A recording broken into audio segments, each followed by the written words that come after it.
Alléluia. Que le Seigneur nous bénisse. Que la grâce et la paix de Dieu soient avec vous. Je suis votre frère, le pasteur Saturnin, du Tabernacle Centre de la Foi. Aujourd'hui, nous allons continuer notre étude biblique sur les fondements de la foi. Alléluia. C'est notre 4e leçon sur les fondements de la foi. Alléluia. J'espère que vous allez bien.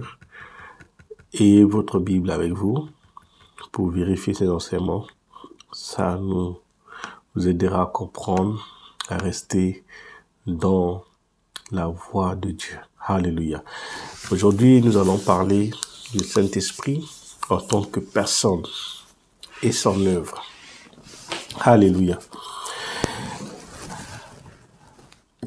Avant de commencer, je vous encourage à vous abonner à notre chaîne, à partager notre chaîne et à vous abonner, à commenter. C'est pour l'avancement du royaume de Dieu. Nous sommes sur... Là, c'est pour mettre la base de la parole de Dieu, à vous encourager pour ne pas que d'autres personnes vous enseignent les paroles, vous demandez de l'argent pour la prière, pour de l'argent pour l'huile d'onction. Non. Vous devez rester vigilant, vérifier la parole de Dieu, grandir dans la parole de Dieu. Alléluia. Que le Seigneur nous bénisse. Nous allons parler de la personne et l'œuvre du Saint-Esprit. La Bible, Jésus et les écrivains de la Bible identifient le Saint-Esprit comme une personne. Oui. J'ai déjà parlé de la Trinité sur les fondements de la foi. Et quand on parle de la Trinité, on parle du Père, du Fils et du Saint-Esprit. C'est une personne en un. Alléluia. On utilise il ou lui uniquement, ceci voulant dire que le Saint-Esprit est une personne à part entière. C'est pour cela que quand nous voyons dans Genèse chapitre 1, verset 10, faisons l'homme à notre image. Il utilise le pluriel. Alléluia. Jésus a promis d'envoyer le Saint-Esprit pour qu'il soit avec nous,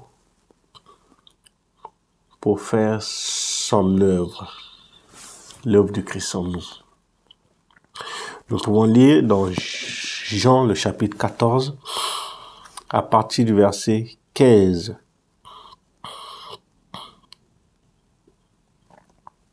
Jean chapitre 14, à partir du verset 15. Vous pouvez tout lire pour comprendre. Il dit, je vous donnerai, si vous demanderez quelque chose en mon nom, je vous le ferai. Oui. Si vous m'aimez, gardez mes commandements. Le verset 18 nous dit, je vous laisserai pas orphelin, je viendrai avec vous, à vous.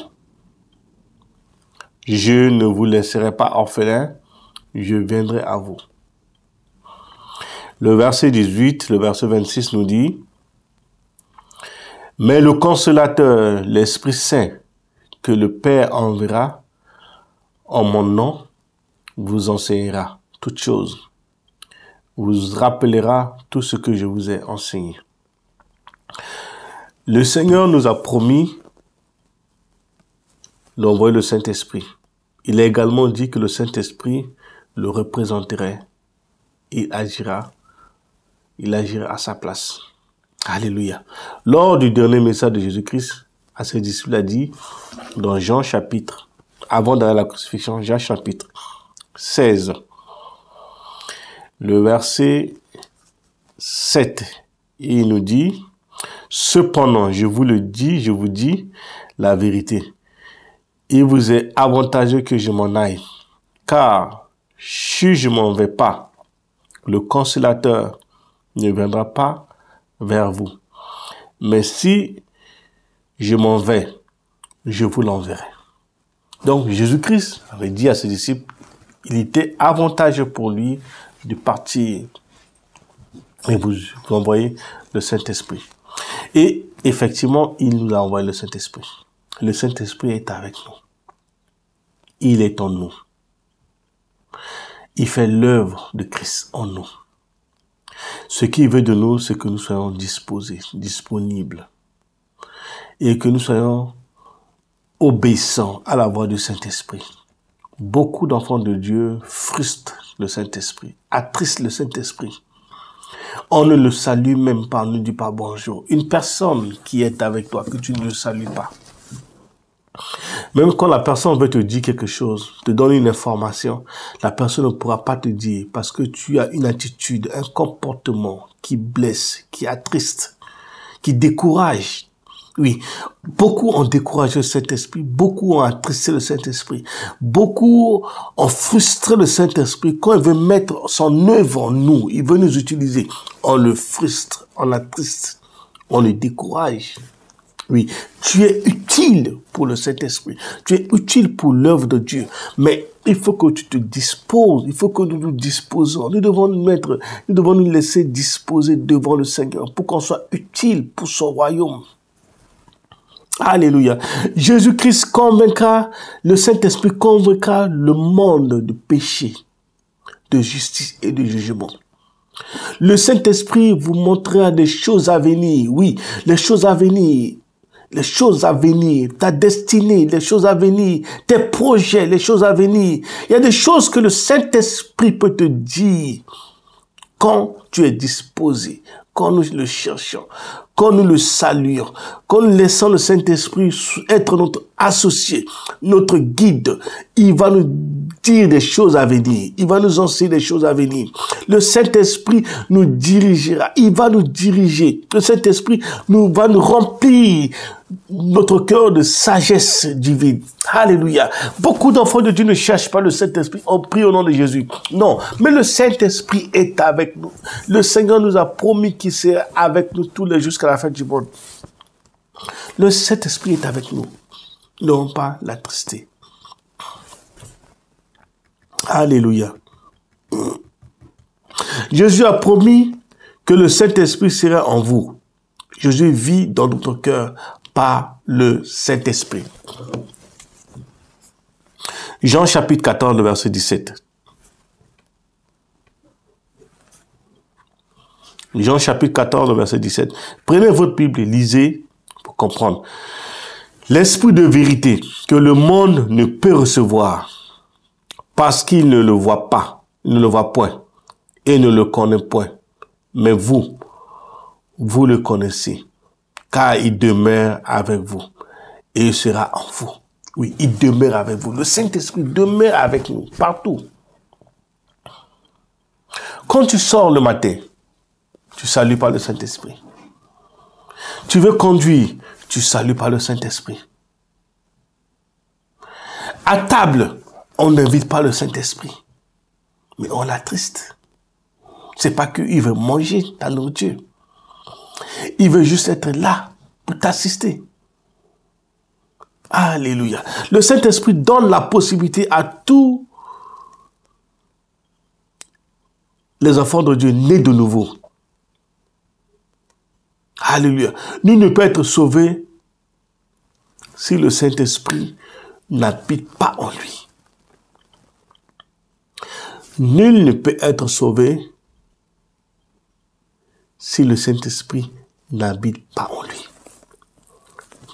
Pourquoi? Parce que quand tu sors, tu vas aller évangéliser. C'est le Saint-Esprit qui convainc la personne, qui dispose son cœur à accepter Jésus-Christ comme son Seigneur et Sauveur. Donc l'œuvre du Saint-Esprit dans tous nos actes, c'est le Saint-Esprit. C'est le Saint-Esprit qui convainc les cœurs des hommes d'accepter Jésus-Christ comme le Seigneur Sauveur. Mais tant que le Saint-Esprit n'habite pas en personne, la personne ne peut pas accepter Jésus-Christ. Parce que le Saint-Esprit, on à l'intérieur de la personne, rentre dans le cœur de la personne, qui convainc la personne de le recevoir, de l'accepter comme son Seigneur Sauveur, de le suivre, de changer sa vie, de prendre des décisions pour changer sa vie, sa manière de vivre. Alléluia. Le Saint-Esprit est une promesse, mais également comme le baptême. De la même manière comme le salut, le Saint-Esprit aussi c'est une décision, comme le baptême d'eau et le baptême d'esprit. Et le fait d'être rempli par le Saint-Esprit, il faut que qu'on se dispose pour être sauvé, qu'on se dispose également pour avoir le baptême du Saint-Esprit, qu'on se dispose également pour que les dons se manifestent en nous. Quand on ne se dispose pas, on ne pourra pas être utile pour le royaume de Dieu. Beaucoup d'enfants de Dieu, en tant qu'enfants de Dieu, quand ils acceptent Jésus-Christ comme leur Seigneur Sauveur, s'opposent à d'autres choses parce qu'on marche par la chair. Ah, j'ai été baptisé. Je suis baptisé quand j'étais bébé, je suis baptisé quand j'étais à l'église catholique, je suis baptisé mais non. C'est le Saint-Esprit seul qui peut te convaincre que il faut passer par les eaux de baptême, suivre le chemin de Christ. Se laver et laver le visage, c'est deux choses. Quand tu laves tout ton corps. Quand tu laves ton visage, c'est juste une partie de ton visage que tu laves. C'est pour cela que le baptême, c'est plonger, c'est immerger, c'est aller dans l'eau et de se ressortir. Alléluia. Le baptême du Saint-Esprit, Jésus a promis une expérience qui viendra après la résurrection de son ascension. Comparé par le fleuve d'eau vive, c'est la puissance surnaturelle de l'esprit qui coulerait de la vie des chrétiens. Nous pouvons lire dans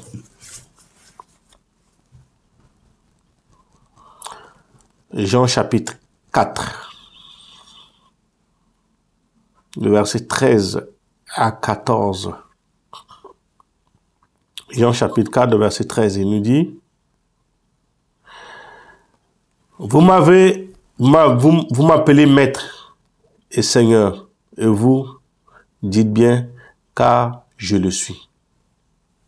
Si donc, je vous ai lavé les pieds, moi, le Seigneur et le Maître, vous devez aussi vous laver les pieds les uns aux autres.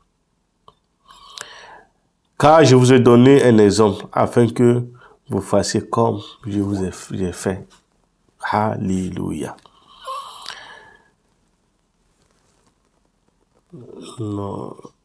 Le Jean chapitre 4,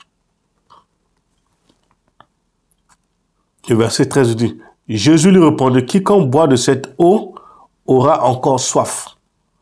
Mais celui qui boira de l'eau que je vous donnerai n'aura jamais soif. Et l'eau que je lui donnerai deviendra en lui une source d'eau qui jaillira jusqu'à dans la vie éternelle. Alléluia. Quiconque a soif ne peut désaltérer, non seulement avec la source d'eau vive, mais aussi au fleuve. Jésus enlève les péchés du monde et baptise également dans le Saint-Esprit. Nous devons expérimenter le baptême du Saint-Esprit en tant qu'enfants de Dieu. Nous devons expérimenter la puissance du Saint-Esprit avec le baptême du Saint-Esprit. Il y a une baptême de feu du Saint-Esprit qui a été promis, que Christ a dit à ses disciples d'attendre. Il va venir. Et nous ne pouvons pas travailler, faire l'œuvre de Dieu sans le baptême du Saint-Esprit, sans le feu du Saint-Esprit, sans la présence du Saint-Esprit en nous, sans la puissance du Saint-Esprit en nous. Alléluia. Jésus-Christ a promis de nous envoyer le Saint-Esprit, cette puissance, qui nous aidera à surmonter, à franchir. Alléluia.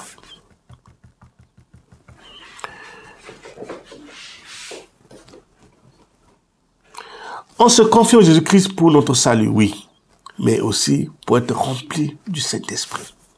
Il faut désirer le Saint-Esprit. Il faut avoir aspirer le Saint-Esprit. Pour que le Saint-Esprit soit ton associé, que le Saint-Esprit t'utilise, que le Saint-Esprit te remplisse totalement, qui te parle, qui t'enseigne, qui te dit des choses. Oui, il parle encore, le Saint-Esprit parle parce qu'il est avec nous. Alléluia. Jésus a promis le baptême du feu du Saint-Esprit. Dans Actes chapitre 1.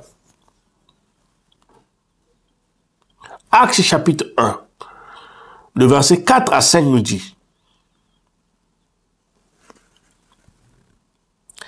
comme il se trouvait avec eux, il leur recommanda de ne pas s'éloigner de Jérusalem, mais d'attendre ce que le Père avait promis. Ce que je vous ai annoncé, leur dit-il, car Jean a baptisé d'eau, mais vous, dans peu de jours, vous serez baptisés du Saint-Esprit. Donc nous, en tant qu'enfants de Dieu, devons aspirer à avoir le baptême d'eau et également le baptême du Saint-Esprit. Dieu tient sa promesse le jour de la Pentecôte. Les disciples ont reçu le baptême du Saint-Esprit. Dieu vint pour demeurer en eux par le Saint-Esprit. Oui, il vient pour demeurer en nous par le Saint-Esprit. Nous avons vu le jour de la Pentecôte, le Saint-Esprit est descendu. Dans Actes chapitre 2, le verset 1 à 4, nous avons vu que le Saint-Esprit est descendu. Actes chapitre 2, le verset 1 à 4 dit: le jour de la Pentecôte, ils étaient tous ensemble dans le même lieu. Tout à coup, il vint du ciel un bruit comme celui d'un vent impétueux. Et il remplit toute la maison où ils étaient assis. Des langues semblables à des langues de feu leur apparurent séparées les uns des autres. Et ils posèrent sur chacun d'eux, et ils furent tous remplis du Saint-Esprit. Et ils mirent à parler en d'autres langues, selon que l'Esprit leur donnait de s'exprimer. Or, il y avait en ce jour à Jérusalem des Juifs, l'homme pieux de toutes les nations qui sont sous le ciel. Ce qui veut dire que le Saint-Esprit est descendu, les disciples ont reçu le Saint-Esprit le jour de la Pentecôte. Nous avons vu également la famille de Corneille dans Actes chapitre 10. Le verset 44 à 46, ils ont reçu le Saint-Esprit. Les disciples de Jean à Éphèse, Actes chapitre 19, le verset 1 à 2, ils ont reçu le Saint-Esprit. Les Samaritains, dans Actes chapitre 8, le verset 5, eux aussi ont reçu le Saint-Esprit. Alléluia. La conversion de Paul sur le chemin de Damas. Actes chapitre 9, nous allons lire cela. Actes chapitre 9, le verset 17 à 18. Ananias sortit et lorsqu'il fut arrivé dans la maison, il imposa les mains à Saul en disant: Saul, mon frère, le Seigneur Jésus-Christ, qui t'est apparu sur le chemin par lequel tu venais, m'a envoyé pour que tu retrouves la vue et que tu sois rempli du Saint-Esprit. Au même instant, il tomba de ses yeux comme des écailles, et il recouvra la vue. Il se leva et fut baptisé. Paul parle imposition des mains. Il a reçu également le Saint-Esprit. Donc le Saint-Esprit travaille encore. Il touche, il transforme, il change, il utilise encore des hommes pour son œuvre. Alléluia. Les langues prouvent le baptême du Saint-Esprit. Oui. Quand on parle en d'autres langues, c'est déjà le signe du baptême du Saint-Esprit. C'est une des langues qu'on appelle, fait partie des dons spirituels, les 9 dons spirituels. Déjà, le fait de parler en langue, c'est parler à Dieu. Oui, d'une autre langue. C'est-à-dire que tu reçois le Saint-Esprit. Tu ne peux pas dire que le Saint-Esprit n'est pas en moi. Quand le Saint-Esprit vient en toi, tu parles à d'autres langues, tu parles dans d'autres langues, tu reçois la voix de Dieu en toi, tu reçois la conviction que le Saint-Esprit est avec moi, il agit avec moi. Ce n'est pas le fait d'être pasteur ou prophète pour dire que le Saint-Esprit est avec moi. Nous avons l'envie de dire, j'attends seulement que le prophète parle sur ma vie.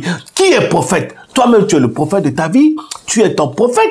Pourquoi tu attends ce qu'un prophète va parler de ta vie pour que tu reçois le Saint-Esprit? Non, toi-même, tu peux recevoir le Saint-Esprit. Les disciples étaient dans la chambre haute. Ils attendaient le Saint-Esprit. Donc, toi, personnellement, dans ta maison, tu peux recevoir le Saint-Esprit, si tu es disposé. Et le feu qui est descendu sur les apôtres peut également descendre sur ta vie. Il va transformer ta vie au nom de Jésus-Christ.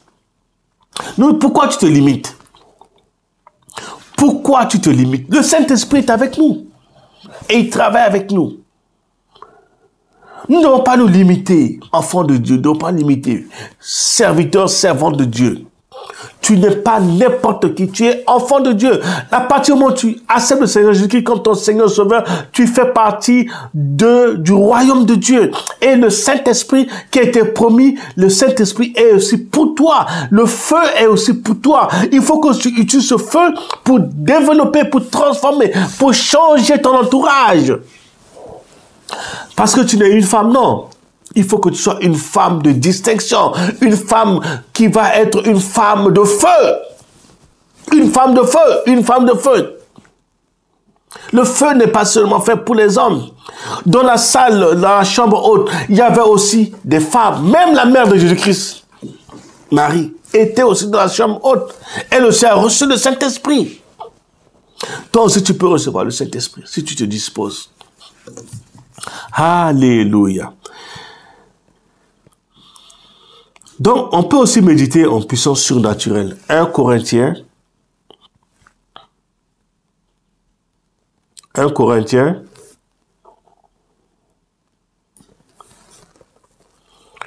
le chapitre 14, le verset 2. 1 Corinthiens, le chapitre 14, le verset 2. Je suis mon propre sauveur. Personne d'autre.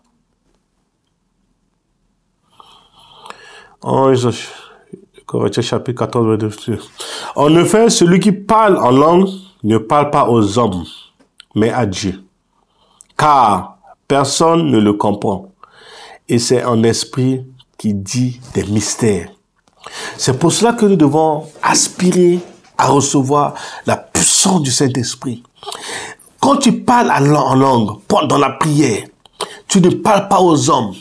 Tu parles à Dieu. C'est mystère que les gens qui sont autour, même le diable ne peut pas entendre ce que tu dis à Dieu. C'est pour cela que nous devons développer à parler à Dieu en langue. Alléluia.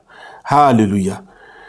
Le verset 14 nous dit, celui qui parle en langue s'édifie lui-même. Celui qui prophétise édifie l'Église. Oui, quand tu parles en langue, tu t'édifies en puissance surnaturelle. Quand tu parles en langue, tu grandis en puissance surnaturelle. Parce que tu parles à Dieu. Mais les gens qui prophétisent dans l'Église édifient l'Église. N'édifie pas ton corps, ils édifient l'église.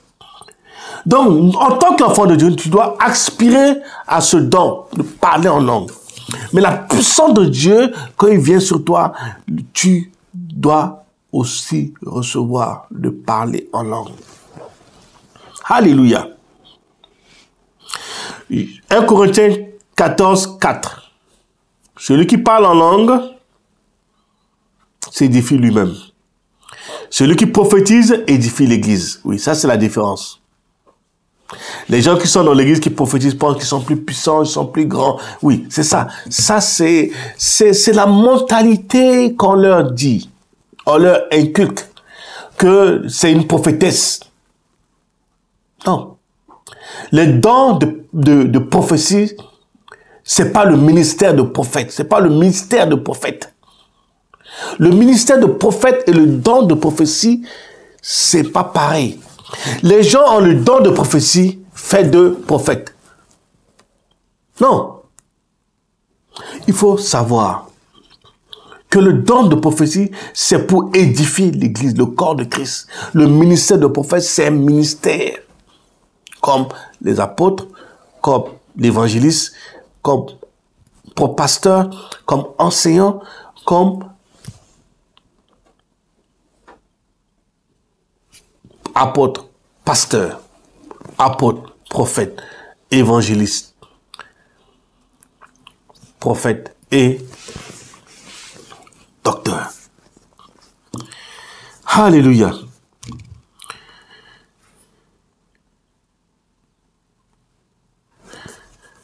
Le témoin de la puissance, dans Actes, on va lire encore dans Actes chapitre 1, le verset 8. Alléluia. Le Saint-Esprit est quelque chose que, quand on néglige, c'est pas bien en tant qu'enfant de Dieu.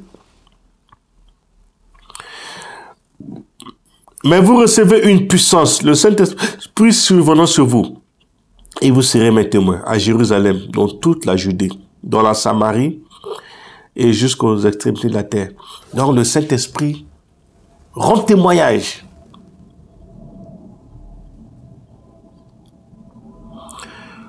Le Saint-Esprit t'amène à louer, à chanter Dieu.